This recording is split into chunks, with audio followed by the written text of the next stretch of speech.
The Hazy podcast is brought to you by EKtheDJ and Michael Reid. Join them each season as they discuss the adventures contained in various audiobooks. This season, they'll be providing reactionary commentary on the So I Got Hazed audiobook by Michael Reid. Chapter 16, Basement Week. November 1st, broken leg and a Smeg. Since Eric's femur was broken, I had to push his wheelchair around for the rest of the semester. Even though I was his little brother, I felt like our roles were reversed, and I was taking care of him. I learned a humility that was new to me by pushing Eric around. I was such a shallow young kid that I felt like women wouldn't check out the guy pushing the wheelchair around. You never hear a woman say, "Aw, if I were ever to become disabled, I know that's a man that I would want to take care of me. I could fall in love with a man like that." I think you should appreciate my honesty in that story, and just that, I was not afraid to put in all of the bad parts of my personality and good parts of my personality, and I think that, a young person might feel as though they're burdened by another person's disability because they don't get to go do fun things, but at the same time, they're enriched, and they don't see that, usually. Yeah, the idea of pledging was all you should serve your brothers to become your brother, right? So you don't really appreciate it until you're on the other side, and even that beyond it, I feel now the way that I treated you guys as pledges. There was some hazing, but I feel like what I did was with purpose. Most of what I did was with purpose. As you said that, I just had a flash of hundreds of hazes in which I made other people do, which had no purpose other than at the time to make me feel better, and now I feel like a piece of shit queuing up the next one.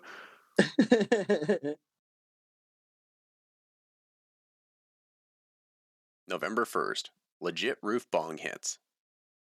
We introduced one of Paul's friends to our amazing outdoor dorm room. He brought over his little bong, and we ripped quiet bong hits on the roof. The bubbling sound was so loud in the quiet night that we had to burn it in our dorm room and then blow the hit back outside.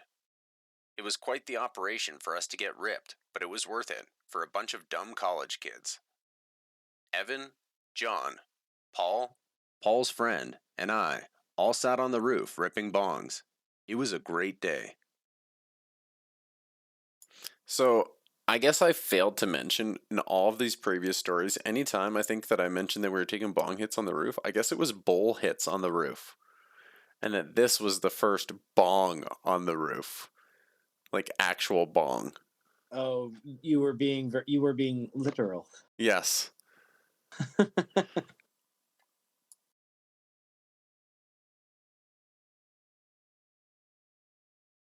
November 2nd. Get over here.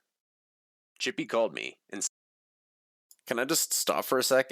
Find irony in that I named the story after the dude saying "get over here" from Mortal Kombat, and that's what I'm watching tonight on HBO Max. Yeah, that's that is funny. That sound too, "get over here." When I hear that, I don't think Mortal Kombat. I think pledging. I think Hazy. Get over here. That. How many brothers said that to you when you were pledging? A lot of them. And in that tone. Absolutely. Said that I had 5 minutes to get to his house, or I was going to be hazed. I dropped the phone and sprinted to his house. I ran so hard that I was able to make it there with tons of time to spare. I was completely out of breath when I got there. Unfortunately for me, they still hazed me. They made me pound hot sauce. I was so pissed off that I had sprinted over there for nothing. When they were done making me drink hot sauce, Chippy got me high and made me clean his house. When I was all done cleaning, he sent me back to the dorms and told me to turn my phone off for the rest of the night. He said it was going to be a busy week and I needed my sleep. I did as he said. I turned off my phone and I hid in my dorm room for the rest of the night. I'll tell you the biggest problem with messages like that, though, is that, that's what Chippy might have communicated, but Chippy might not have communicated that with the other brothers, and then when they're like, "Why is this motherfucker's phone off?" when they try to call me. Yeah, and I feel that, and I think that was why it was important whenever you told the pledge to turn his phone off, you needed to text that to him so that he had the evidence of, look, this brother told me to turn my phone off. I don't even think you could take screenshots back then, though. You wouldn't have to. You just show them your phone. Oh, that's true. But then you'd be fucked anyways because they would be with you. You know what I mean? Then they'd be like, well, fuck you. I got you anyways. Come with me now. Right. All right. This next one's a goodie.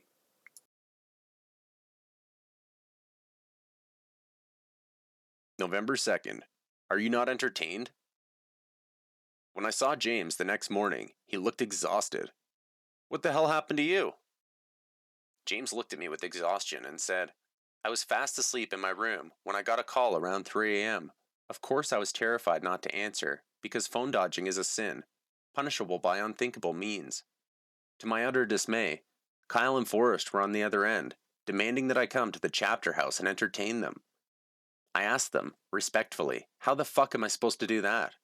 They told me to use my resources, so I pedaled my beach cruiser up the hill, guitar in tow, hoping to satiate their need for entertainment. When I walked in, I realized this was not going to be as easy or as quick as I'd hoped.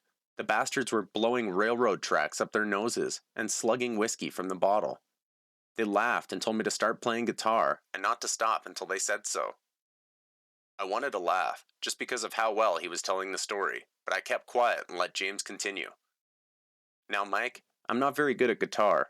I played every song I knew, which took up a whole 15 minutes or so before I hit a wall. When they were tired of my desperate attempts to appease them, they told me to call Tony. Poor, sweet Tony. Afraid of similar ramifications for phone dodging, he answered his phone. He agreed to come help me feed their drug-fueled lust for entertainment. By this time, it was close to 5 a.m., and of course, we both had class this morning. James sighed. We were sent to the basement to figure out a way to keep them laughing. Out of desperation, we finally called Krabs and asked him if this was normal behavior, or if we should be concerned. For the first time since I started pledging, Krabs gave a damn. He came to the chapter house in record time, chewed out Kyle and Forrest for being irrational and depraved drug fiends, and sent us home. If only they had included us in their party, I would have played that fucking guitar until the sun came up. At this point, telling him I had to pound a little hot sauce the night before seemed insignificant. I think James telling that story and me capturing word for word exactly how he told it makes the story so much better. Wow. Yeah, it read like him too. Yes. Depraved drug fiends. If they would have included me in their party, I would have played the guitar until the sun came up.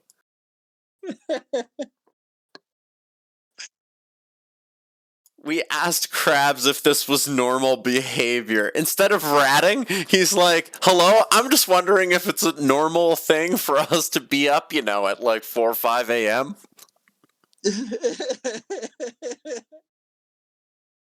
That's a good strategy. Brilliant.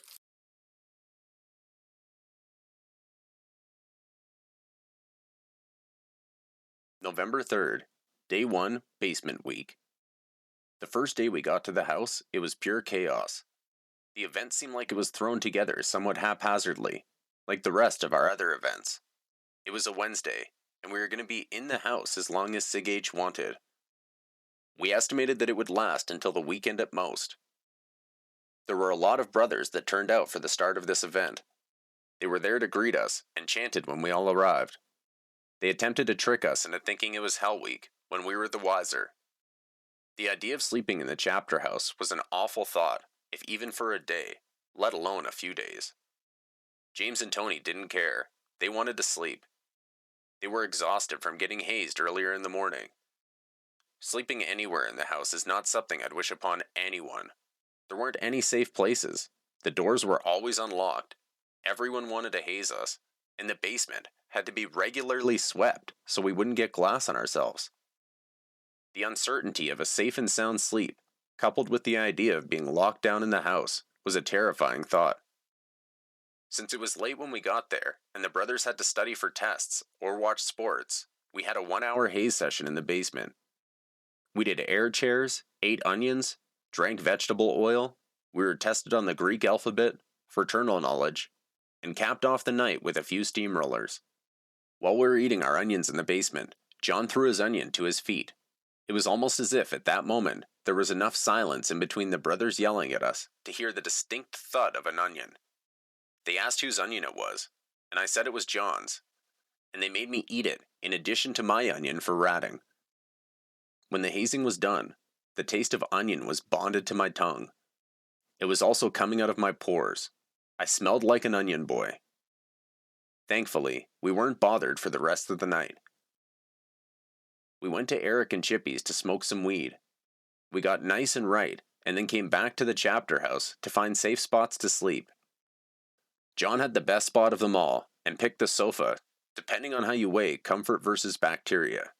The rest of us fanned out to spots that were behind things. Tony hid behind the bar and DJ table in the main party room. I slept behind the Malt Liquor Monday bar, across from John. I had to sleep on top of some clothes I had brought because the floor was so sticky. James slept right out in the open in the other bar room, and then was shouting to us how comfortable he was because he could spread out. We tried to make the best of the situation. The good part for us was that we could get a lot of interviews done to avoid staying at the house during the day. We could also skip classes until we got caught, and I could use my need to go to the first study lounge as an excuse to disappear as well. When we had class, or study hall, this is when we could go back to our dorm rooms to shower and hide out. We doubted that any brother would come to the dorms to see us. Brothers also wouldn't be able to get into our rooms if we had our dorms shut. All they could do is knock. We could play Silent Ninja if they did, and they would think we weren't in our room. Our other plan was to go and hang out at brothers' houses when they were in class, and just relax in their empty houses. If they came home, or a roommate came home, or another brother came by, we could always say we just got there, and make up any excuse after that. We could also ask them for their interview, and completely throw them off. We had master plans, within plans, with backup plans, stacked in between, more plans. We thought we had it all figured out. Yeah. And then reality sunk in, right? In the next story.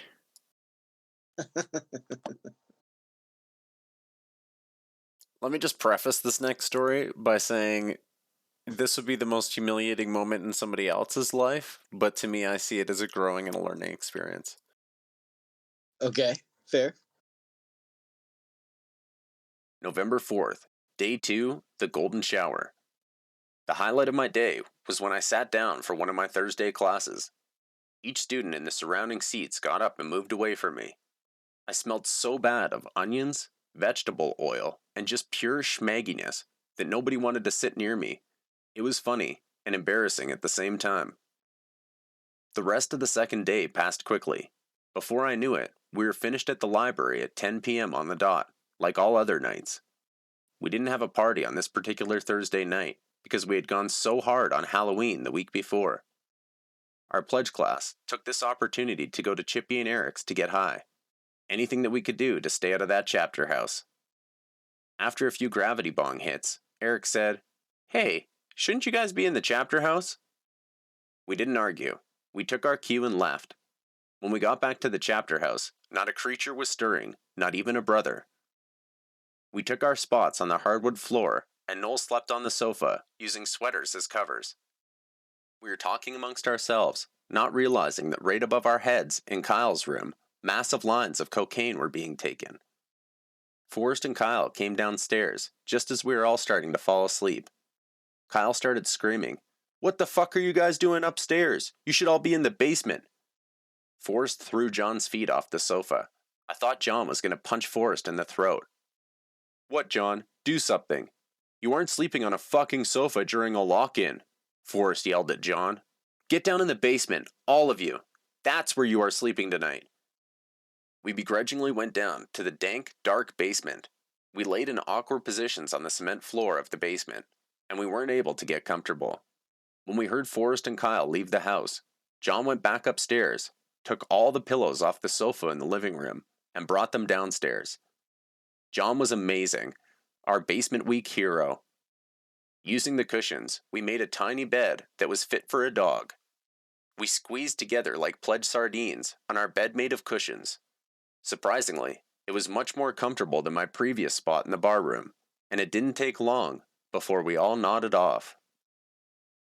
I opened my eyes slightly when I heard the front door of the chapter house slam upstairs above us.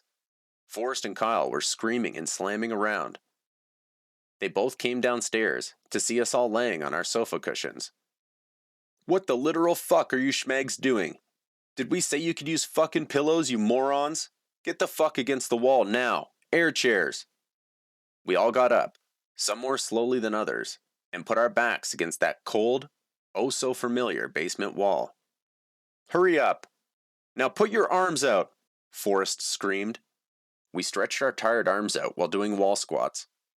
"Now stay like that, and we will be back," Kyle shouted.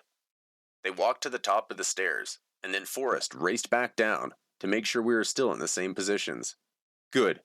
Now stay like that," Forrest said, walking back upstairs. Apparently, nobody had told either of the cocaine banditos that we knew it wasn't Hell Week.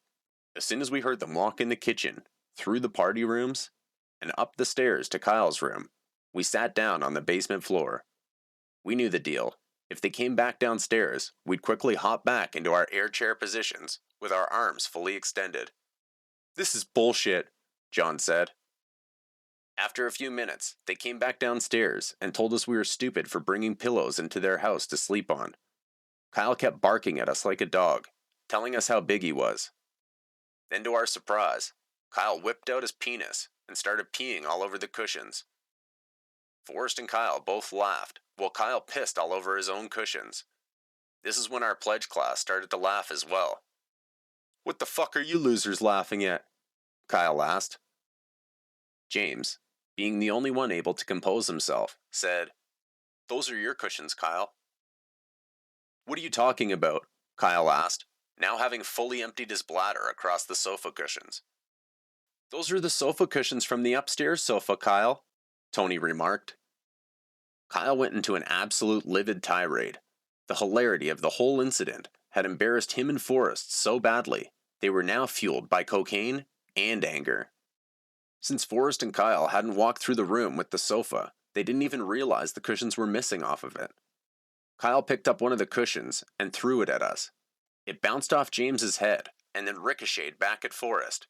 When Forrest caught the pillow, he got Kyle's piss on his hand. "Fucking schmegs!" he said. This is like one of those stories where they're just trying to haze us and we're doing everything perfect and everything's backfiring on them. This is phenomenal. This is justice. Said in disgust, wiping his hands on my t-shirt. Kyle kicked the cushions to the side of the basement and told us to start doing steamrollers. While Kyle continued to yell at us, we did steamrollers. Forrest brought the pillows back upstairs to throw out. Then we heard the water running and knew we were about to be surfing. Sure enough, Forrest came back downstairs and told us to start paddling as he threw Gatorade buckets of water on us. "Hey Strikes, do you think it's cool to try and fuck people in a penis costume? Hannah is dating one of our brothers, you fucking moron. You can't just go and make out with people's..." The answer to that question is always yes. Always yes. Do you think it's cool to try to fuck people in a penis costume? Absolutely. Penis, banana, sandwich, any sort of vegetable or fruit. If I'm dressed in a costume, I hope I'm getting laid. Me too. Even if you're dressed in a costume, I hope you're getting laid. Right? Girlfriends in a fucking penis costume. Then it happened. Forrest said he was going to piss on us because we were pieces of shit, and if we looked up, he was going to keep hazing us all night long. At the time, I don't think any of us thought he was serious, nor willing to cross that line, and with all the mind games they played, we thought he may just have a water bottle. We were wrong. We heard the audible noise of Forrest unzipping his pants, and then he started peeing. Forrest peed on all of our backs, and Kyle told him to stop. Forrest and Kyle went upstairs, and we were told to stay in the basement. When they went upstairs, we sat up and took our shirts off. The floor was now completely soaked, and we would have to squeegee it up if we were to sleep down there. What had just happened to us was setting in. John began talking about going upstairs and slitting Forrest's throat. Tony said that it wasn't a big deal, and I wasn't sure if he pissed on us or it was. None of this is an exaggeration at all. John was seriously talking about homicide because he was just the victim of, like, I guess, a sexual assault in a way. Yeah, that was an unwanted golden. Some R. Kelly shit. That's not okay. Which is what makes me think of that Dave Chappelle line where he's like, you can either sit there and get pissed on, or you can move the fuck out of the way. The water bottle. James, on the other hand, had enough, and he felt completely violated. He took out his cell phone and called Krabs. He explained what had happened and told Krabs he had to come over. Krabs agreed and was at the house within a half hour. Unfortunately for us pledges, Krabs, our great fraternal president and safety net, was in a cocaine-fueled mindset too. When Krabs showed up to the house, he came down to the basement and asked us what happened. He looked like an overweight, flamboyant Tom Cruise when he was in Top Gun, sporting a leather coat and aviators, dress shoes, and dress pants. It was just after 4 a.m., and he was dressed like this. He had no sense of fashion. After James explained to Krabs for the second time what had happened, Krabs said he understood and went upstairs. He was up there for a half hour before he came back downstairs with Forrest and Kyle. When they came back downstairs, Forrest explained that he didn't piss on us and it was just a water bottle. We all started to argue about the legitimacy of his statement. Krabs finally interrupted and said that there would be no more hazing from Forrest for the rest of the semester. Like, when a pledge starts to fucking argue back and they know they're right, it can only end in one way, and that's acceptance of what the pledge is saying. Right. Well, because otherwise, it's like, I'll walk out of this room. Yeah. I'm done. And, like, that's... Like, what do you think? We're making this shit up? Yeah. You gotta be realistic, man. Who just blew a ton of cocaine and who has been up all day? Right. Krabs told us to clean up and get some sleep because we had classes in a few hours. He said his goodbyes and went back upstairs with Forrest and Kyle, presumably to do more cocaine. We heard the front door close, and he left around 5 a.m. We thought we were done by then. It was 5 a.m., and we had been hazed all night. This is when Forrest and Kyle came back downstairs, calling us rats, and asked who called Krabs. Then Kyle said he would be hazing us, and Forrest would be watching and not help haze. This went on until 6 a.m., at which point they ran out of steam. Kyle went upstairs to crash, and Forrest left for his house. Us pledges used this opportunity to sign the sheet at the top of the stairs and get the hell out of that house. We all wrote class as the reason and left. And then we all proceeded to skip our classes and sleep for the rest of the day. Yeah. You're right. Because, like, that's what you're going to do, right? During the toughest time of my pledging, that was definitely when I got sleep, was when I was supposed to be in class. Mm-hmm. My roommate's like, dude, you should have a shower before you lay in that bed with all that, like, stank on you. I try to fuck bitches in our bunk bed, bro. You got to keep this shit clean. In our bunk bed. It's phenomenal. Well, I hope that everybody checks out So They Got Hazed, my second book out on Amazon now. It is the, not sequel to this one. It's almost like a sidestep because the sequel to this book will be probably of equal length to this book. This other one is like it's like a snack.